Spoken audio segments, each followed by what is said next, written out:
അതില്ലേ, currently I am a ജോലിയും കൂലിയില്ലാത്ത girl with lot of time.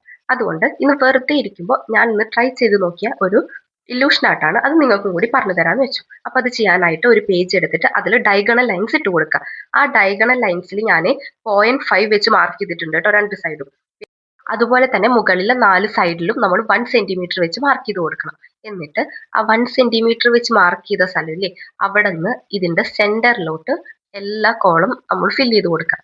അപ്പോൾ ഞാൻ ഈ കാണിക്കുന്നത് പോലെ ലോങ് സ്കെയിൽ വെച്ചിട്ട് രണ്ട് സൈഡും ഒന്നിച്ച് ഫില്ല് ചെയ്യേണ്ട ആവശ്യമൊന്നുമില്ല. അത് തുടക്കത്തിന്റെ ആവേശമായിരുന്നു. ഒരു വട്ടം തെറ്റിപ്പോയപ്പോൾ ഞാൻ പിന്നെ ശ്രദ്ധിച്ചാണ് ചെയ്തത്. അത് മുഴുവനും ജോയിൻ ചെയ്ത് കഴിയുമ്പോൾ ഇതുപോലെ പൂത്തിരി കത്തിച്ച പോലെ ഒരു പാറ്റേൺ കിട്ടും. അതിനുശേഷം നമ്മൾ നേരത്തെ ഡയഗണൽ ലൈൻസിൽ 0.5 വെച്ച് മാർക്ക് ചെയ്തിട്ടുണ്ടായിരുന്നില്ലേ, ആ 0.5 മാർക്ക് ചെയ്ത് വെച്ചത് ഡയഗണൽ ലൈൻസ് ക്രോസ് ചെയ്ത് പോവാത്ത രീതിയിൽ ഓരോ സെക്ഷനിലും ജോയിൻ ചെയ്ത് കൊടുക്കുക. അത് കുറച്ച് ശ്രദ്ധിച്ച് ചെയ്യണേ. അത് ഏതെങ്കിലും ഒരു ലൈൻ ക്രോസ് ചെയ്ത് പോയി കഴിഞ്ഞാൽ നമ്മൾ വിചാരിച്ച പോലെ പാറ്റേൺ നമുക്ക് കിട്ടില്ല.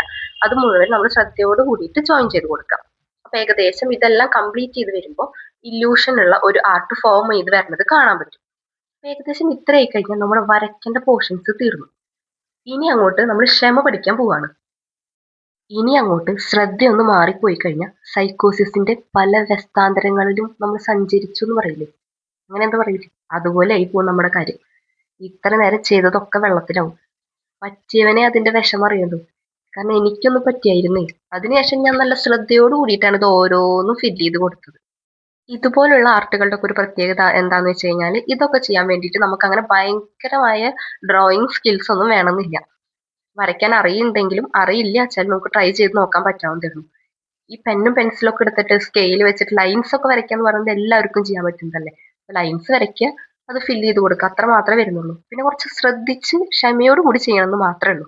പിന്നെ ഇതുപോലെ എന്തെങ്കിലുമൊക്കെ ചെയ്തുകൊണ്ടിരിക്കുമ്പോൾ ശരിക്കും ഇത് എന്നെ നന്നായിട്ട് ഹെൽപ്പ് ചെയ്യുന്നുണ്ട്. ഇവിടെ ഒരു റൂമിൽ സ്ട്രെസ്ഡ് ആയിട്ട് അടഞ്ഞുകൂടിയിട്ട് വാട്ട്സ് നെക്സ്റ്റ് എന്ന് പറഞ്ഞ ഒരു ക്വസ്റ്റ്യനിലാണ് ഞാൻ ഇവിടെ നിൽക്കണേ. ഭയങ്കര ടെൻഷൻ ഉണ്ട്. അപ്പൊ ഓവർ തിങ്കിങ് എന്നൊക്കെ പറഞ്ഞ എക്സ്ട്രീം ആണ്. അങ്ങനെയുള്ള ഒരു സിറ്റുവേഷനിൽ എനിക്കിത് തുറന്ന് പറയാനും ആരില്ല. ഞാൻ വിചാരിച്ചതാണ് ഇതുപോലെ വരയ്ക്കുമ്പോൾ എനിക്കൊരു ആശ്വാസം കിട്ടുന്നുണ്ട്.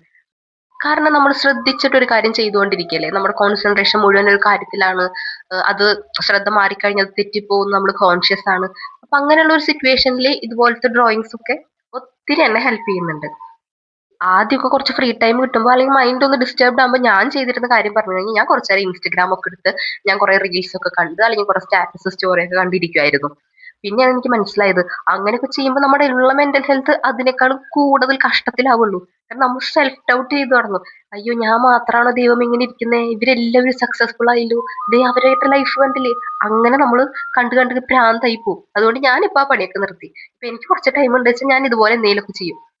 നല്ല ആശ്വാസമുണ്ട്. നിങ്ങളും ട്രൈ ചെയ്ത്